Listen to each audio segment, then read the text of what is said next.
అండి లేదండి, కనపడలేదు. అమ్మ నేను చదవనా స్వర్ణ? సరే దీంట్లో పెడతాను చూడండి. మహాపారాయణ కనప చూస్తానైతే ఈ దాంట్లో మీరు చూసుకోరా. ఇప్పుడు మీకు నేను కాల్ చేశాను అనుకోండి, మీరు కాల్ ఎత్తారు కదా, మీకు ఎలా తీసుకుంటారు? మీకు నేను పంపించిన మెసేజెస్, మీకు నేను మెసేజ్ పెట్టాను.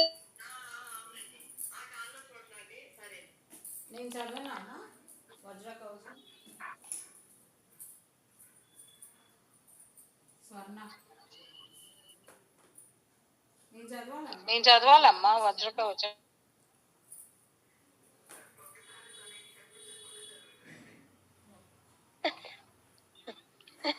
చదవమనండి, నేను చూస్తాను ఈలోగాను.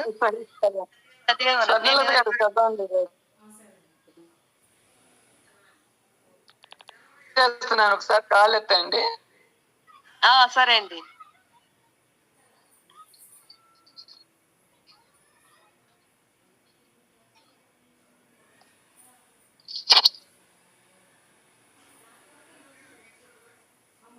అమ్మ చదువుతున్నా.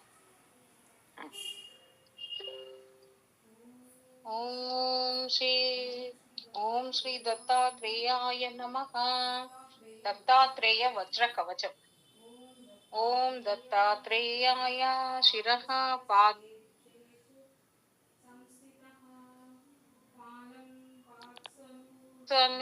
సూయేయః చంద్రమండలమధ్యగః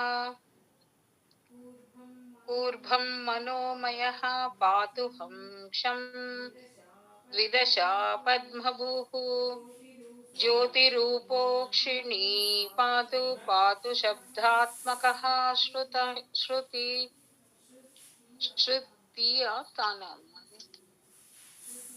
శృతి నాసికం పాతు గంధాత్మా ముఖం పాతు రసాత్మకః జిహ్వాం వేదాత్మకః పాతు దంతోష్టౌ పాతు ధర్మికః కపోలో వత్రభూః పాతు పాత్వేషేషం మమాత్వివత్ సర్వాత్మా షోడశారాబ్ధా స్థితః స్వాత్మవాతతాగలం స్కందౌ చంద్రానుజః పాతు భుజౌ పాతు కృతాదిభుః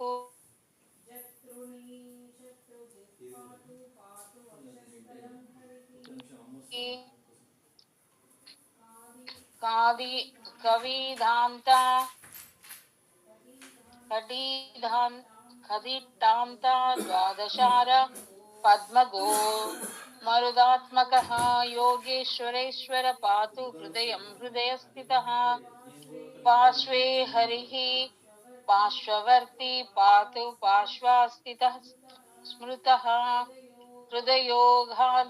హృదయోగాబ్జః కుక్షిం పాతు కృపానిధిః డకారాది ఫకారాంత దశారా సరసీరుహే నాభిస్థలే వర్తమానో నాభిం వ్యహ్యాత్మకో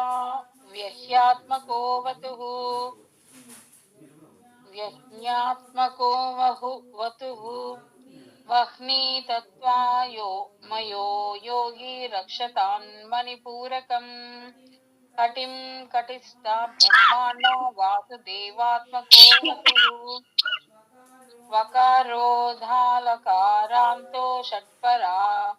షట్పత్రాంబుజబోధకః జలతత్వమయో యోగి స్వాదిష్టానాం మమావతు సిద్ధాసనా సమాసీన ఊరు సిద్ధేశ్వరో వతుః వాదిశాంతా చతుష్పత్ర సరోరుహ నిబోధకః మూలాధారం మహీరూపో రక్షతాత్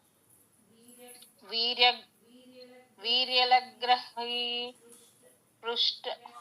ప్యష్టం చ సర్వతః పాతు జన్యున్యస్తా कराम्बुजः जङ्गे पातु वधूतेन्द्रः पात्वङ्घ्रीतीर्थपावनः.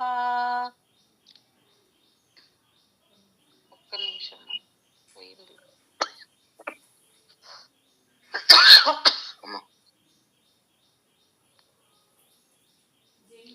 जङ्गे पात्विवधूतेन्द्रः पात्वं घ्रीतीर्थपावनः सर्वाङ्गं पातु सर्वात्मः रोमन्यावतु केशवः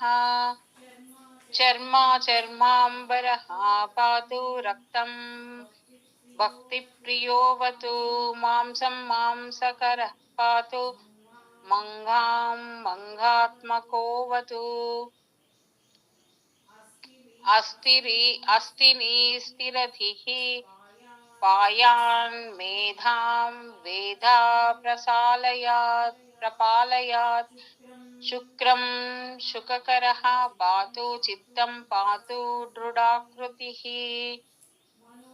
मनोबुद्धिम् अहङ्कारं हृषिकेशात्मकोऽवतु कर्मेन्द्रियाणि पात्वीशः पातु ज्ञानेन्द्रिय अजः बन्धून् बन्धुत्तमः पाया शत्रुभ्यः पातु शत्रुजित् गृहरामा धनक्षेत्रा पुत्राधीन् शङ्करोऽवतुः भार्यां प्रकृतिवित् पातु पश्वादीन् पातु शाङ्घभृत् प्राणान् पातु प्रधानग्नो भक्त्वादीन् पातु भास्करः सुखं चन्द्रात्मकः पातु दुःखात् पातु पुरान्तकः पशून् पशुपतिः पातु भूतिं भूतेश्वरो मम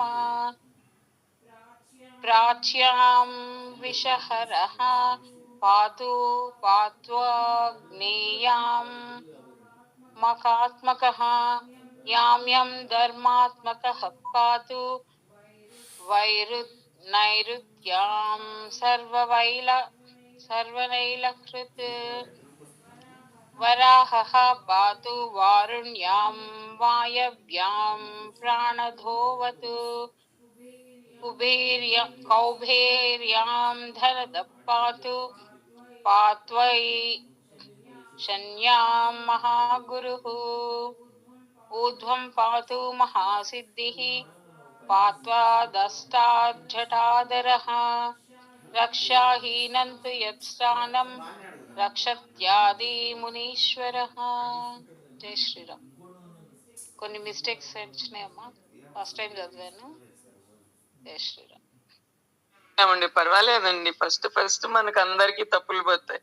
4 రోజులు చదువుకున్నాము అంటే అందరికి ఫాస్ట్ గా వస్తాయి. ధన్యవాదాలు. జై శ్రీ చంద్రబాబు గారు కనిపించిందా?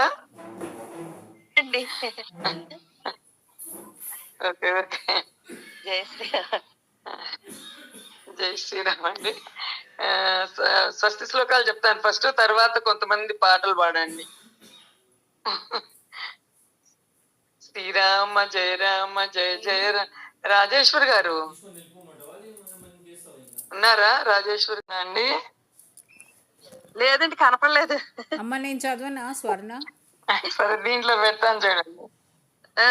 మహాపారాయణ చూస్తానైతే దాంట్లో మీరు చూసుకోరా. ఇప్పుడు మీకు నేను కాల్ చేశాను అనుకోండి, మీరు కాల్ ఎత్తారు కదా, మీకు ఎలా చూసుకుంటారు? మీకు నేను పంపించిన మెసేజెస్ మీకు నేను మెసేజ్ పెట్టాను. నేను చదవనా వజ్రకవచం? స్వర్ణ నేను చదవాలమ్మా వజ్రకవచం.